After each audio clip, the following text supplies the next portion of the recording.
can't be on you, it gotta be in you. Complete failure of the system. Let me go! We water boys. You know we water boys. Welcome to 11 Alive Uninterrupted, a program that explores the pulse of Atlanta culture. I'm your host, Naima Abdullahi.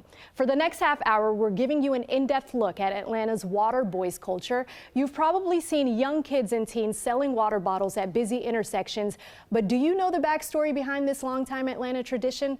From the roadside hustle to the viral moments online, this special report will unravel the entrepreneurial spirit of Atlanta youth, the safety concerns, and the resources the teens need to not only survive, but to also thrive. To get started, let's introduce you to three teens behind Water Boys in the Hood, a brand with a purpose, and it shows why their hustle is so much bigger than the bottle. This the culture of Atlanta, like selling water. One of my best friends told me about it. That's what he was doing, selling waters. You got it or you don't. It can't be on you, it gotta be in you.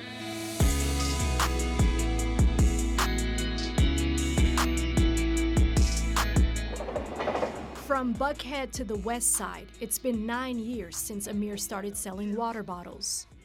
Well, when I first came a water boy, I was probably like 7, 8 years old, and I was with three of my friends. I was like, we should go sell water. Serge and Makai joined in, making it their after-school activity. They hustle so hard to provide. It's way bigger than just bottle.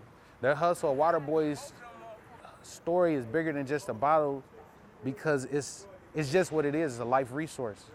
Water is a life resource. Everybody needs water to live. What sets this trio apart from the other Water Boys, they transitioned from making street sales to building a brand.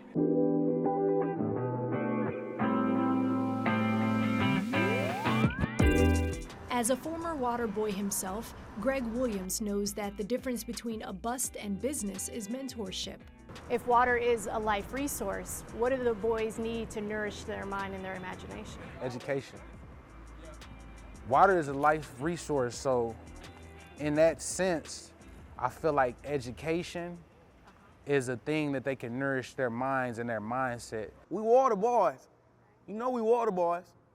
All we had to do was add this in the hood. Everybody call us water boys already. A notorious brand is really Atlanta youth's way of finding a way. My dream is to be like successful, so I don't have to work as hard as I work and just give back. And I'll be like free, like just life, like living free, like just happy. Coming up after the break, our special report continues with a mother's plea. We shouldn't have to remember him like this. How Mika Pless's son lost his life over a $10 dispute and why she says their story could help other youth's lives.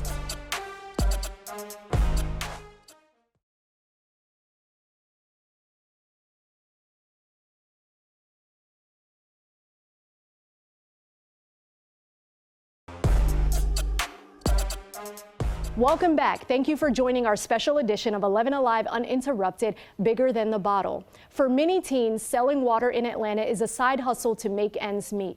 Tragically, for 18-year-old Jelani, that hustle came to an abrupt end in the summer of 2020. Earlier this year, we sat down with Mika Pless, his mother, who says the pain of losing her son is still so heavy 3 years later. Mika now wants city leaders and Atlanta youth to hear her story, hoping her son's legacy will ultimately change lives.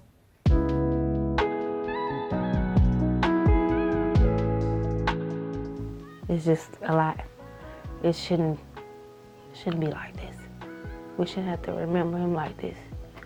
He should be here. And the crazy part is, this is his old room.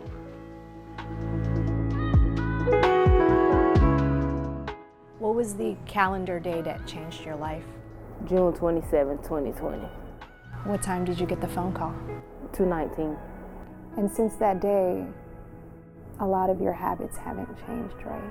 Nope, I still wake up at 5-something in the morning as if he's here.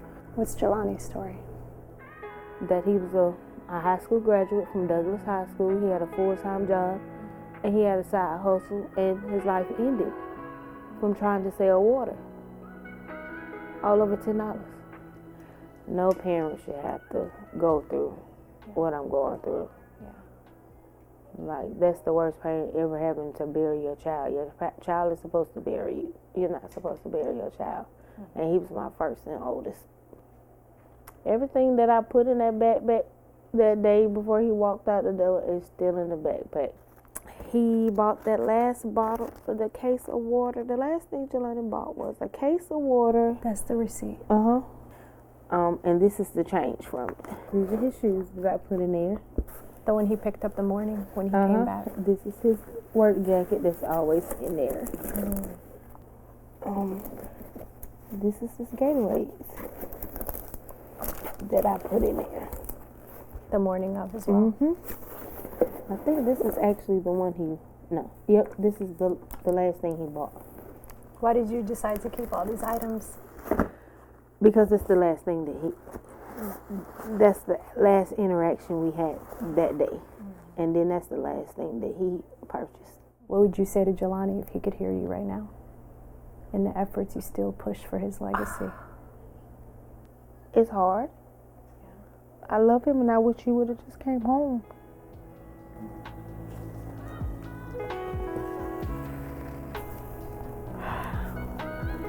Can I give you a hug?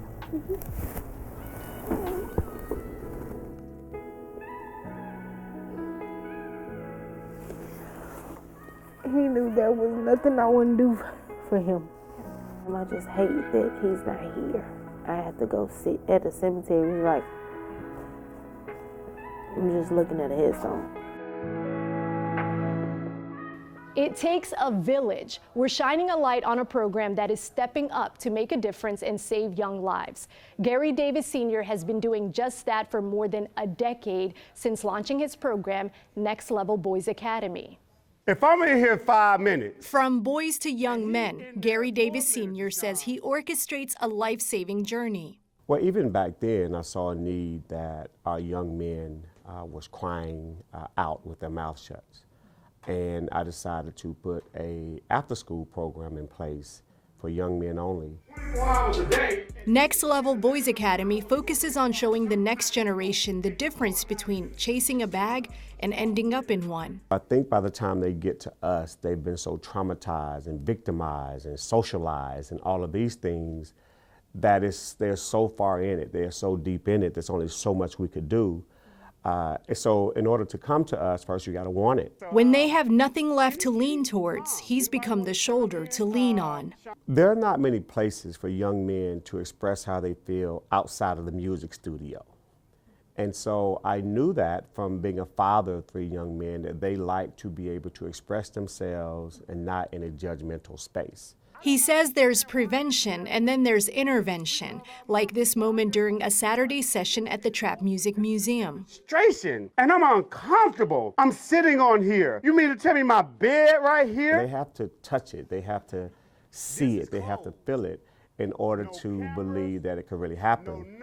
And that demonstration was one of those things where, hey man, listen, what your mom is trying to put in place for you is going to prevent you from here or the cemetery. Gary Davis says it's a matter of making them feel heard so they can feel visible in a world that they have the power to change. You have value, you have purpose, and your destiny is right in front of you, and you don't have to go out like that. That's all I ask. Is that fair? Yes. Okay. Next Level Boys Academy is part of Atlanta's Year of the Youth initiative, a year-long effort addressing the needs of the city's youth. I'm telling you, I'm not asking you. Tense interactions. Put your hands on your back.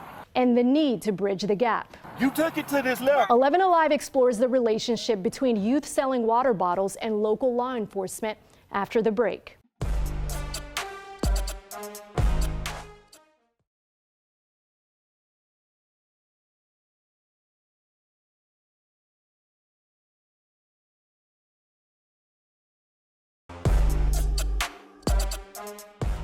Welcome back. I'm Naima Abdullahi. Kids and teens sell water bottles at busy intersections, but what happens when police show up? We went through numerous records to find out what's happening when Atlanta's so-called water boys are met with officers asking them to leave. Get your mama car. You with my money right now. Your money. I'm telling I just told I'm you not I can phone asking. my sister. This is what it looks like when Atlanta police interact with teens selling water bottles on street corners. Put your hands on your back. No. Put your hands on your back, man. Man, get on me, bro. The first incident, a 19-year-old with a water cooler refusing to leave. You took it to this Why level. y'all take it to the level? Let's do Don't it. touch me. I'm calling my sister. Don't touch me. Come on. Let me go. Hey, let me go. In the second video, a minor offers to get up and leave the street corner. My response is a complete failure of the system. Civil rights attorney Gerald Griggs says these types of interactions can be so damaging in the long run. Let me go. Just let me go. I ain't right what y'all doing right now. You on my life. This particular young person is telling the law enforcement, you're ruining my life, and they actually are, because if he's charged with obstruction, felony obstruction, or any of the other offenses, it's going to go on his record, and then he won't be able to do other things. And so It could have gone left real quick too, right? absolutely. All it would have taken was, a struggle, some kind of way they believed that he potentially was doing violence, and it could have escalated to tasing and ultimately potentially a police-involved incident. Put your hands on your back. You're not answering. I can't do nothing about that, can I? Right or wrong? I don't need nobody to take me to the house. I'm telling I you, just told I'm you not I can phone asking. my sister. He was trying to comply. He gave his name. He exercised his right to not have to turn it over because, again, he doesn't have to do any of that stuff. He just has to listen and respond if they arrest him. Stop resisting. Just stop resisting so they don't hurt you. What did you think about the bystander saying, stop resisting? Stop resisting. We as a community should not have to tell individuals how to survive a police-involved encounter. The police should be able to do that. The police should be able to de-escalate. Come on, get in the car. In Atlanta, anyone selling food or beverages needs a permit. Viral moments on social media have sparked debates about safety for commuters who get approached aggressively, and safety for youth who are unaccompanied on busy intersections. Gerald Griggs says these incidents start a cycle of placing youth's names in the system, which leads to bigger problems. If I'm gonna get a record for selling water for $1, I might as well sell something else for large amounts of money. You on my life. Nobody wants to become a hashtag. Do not kick me. Let me go. The man don't kick me. Let me go. The man do not kick Let me go. We good. We here now. How we good? We good. How we good? We Tell me here. how we good? We requested the videos from APD after reading through reports which included keywords such as water boy and water sales. APD declined multiple requests for an interview.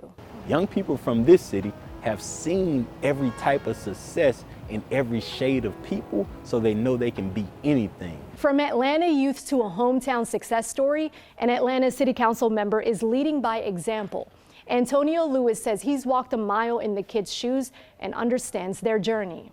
Antonio Lewis says it's a privilege to serve. I see them taking care of the park. I see them closing the park down. But growing up, he says he didn't have the privilege of childhood. And I'm a perfect example of it. What I mean by that is a 2-year-old. When I was 2 years old, my mother was shot over 30 times in this city, murdered, in Dixie Hill. And so my father in and out of prison. When life handed him nothing but hard times, he found different avenues to put money in his pocket. Growing up, I sold peanut brittle. I remember going to different malls across the city. I remember going to different retail stores. When Antonio Lewis sees teens on Atlanta street corners selling water bottles, he sees himself. It's your job to channel that hope into the right things. And so Atlanta as a city, it's my job to go and find them. Yeah. I think all of them one of them. Yeah. You know how they say you got to be one of them ones? I think they all are one of them ones. And this is the city that they all think they're one of the ones. The city of Atlanta, with the help of Atlanta Mayor Andre Dickens, launched the Year of the Youth initiative, which we got a chance to ask him about during our televised 11 Alive Youth Town Hall.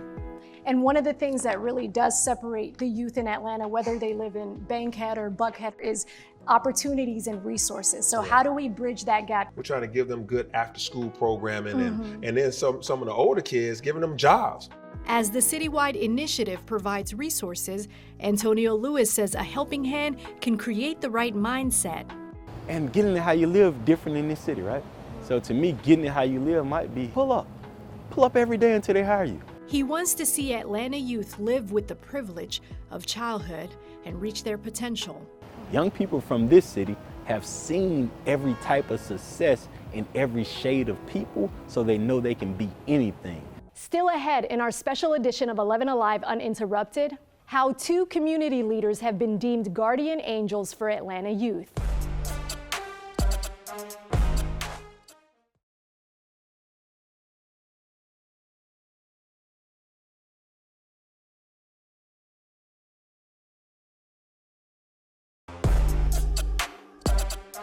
Welcome back and thank you for joining us. When it comes to Atlanta teens, 2 community members are making it their personal mission to meet ATL youth where they are, with the help of their program, Helping Empower Youth. Casey Venning shows us how she and Coach Boyd are unlocking kids' potentials and nurturing their minds. Please be safe, make good choices. For Casey Venning and Mark Boyd, it's personal. I want to stand in the gap for them. If you're born into poverty in Atlanta, there is only a 4% chance of escaping it, according to the Atlanta Wealth Building Initiative. For us, it really was about bringing awareness and attention to what was really happening versus just moving them off the corners. You doing all right? Just like this. Now, the after-school leadership development program attracts countless Atlanta youth. She works with co-founder Mark Boyd, who the boys refer to as Coach, to recruit and keep the kids engaged. From everything that happened on the outside to everything that's going to happen here in Miss Catherine Johnston's space. Miss Catherine Johnston's home is the same spot where the 92-year-old woman was shot and killed by police serving a no-knock warrant at the wrong address. You were the first here today. Today, the HAY program shows how a once tragic location is a safe space for the next generation. With Miss Casey, like he said, she like our mama. What's the problem? She done taught us about like how to build businesses. Like, you know, like in the world, nobody else will never tell you anything like that. You want garlic bread too, Mom? While Casey shapes minds, Coach Boyd is working on growing retention. For the former Marine, service now looks like this, helping keep boys from joining gangs or dropping out from school. For them, this is a no-judgment zone. Where we was raised, we really didn't know proper grammar, or we really didn't know how to really talk to people. So like they helped us out a lot too. In the midst of the George Floyd protests, Casey stepped in to de-escalate situations between the boys selling water and police. It activated protection mode because so many times young people are always told that they're wrong and kind of cast to the side. And I found myself digging my heels in and fighting for them. Casey says the boys deserve grace. When you see an Atlanta youth selling water bottles, know there's a story behind it that the child is not responsible for. I think it's bigger than a bottle, and so I don't think it was ever about the bottle itself. It was, we see what poverty looks like in this city now, and we can't ignore it, and we can't hide it. Helping Empower Youth, a place for guidance and tough love. Most importantly, love. It's important, I know for me personally, to be a softer place for them, even when I have to tell them the hard truth. Thank you for joining us for this special edition of 11 Alive Uninterrupted, Bigger Than the Bottle. All of these stories and more in-depth coverage of Atlanta youth can be found on our website, 11alive.com. We'll see you next time.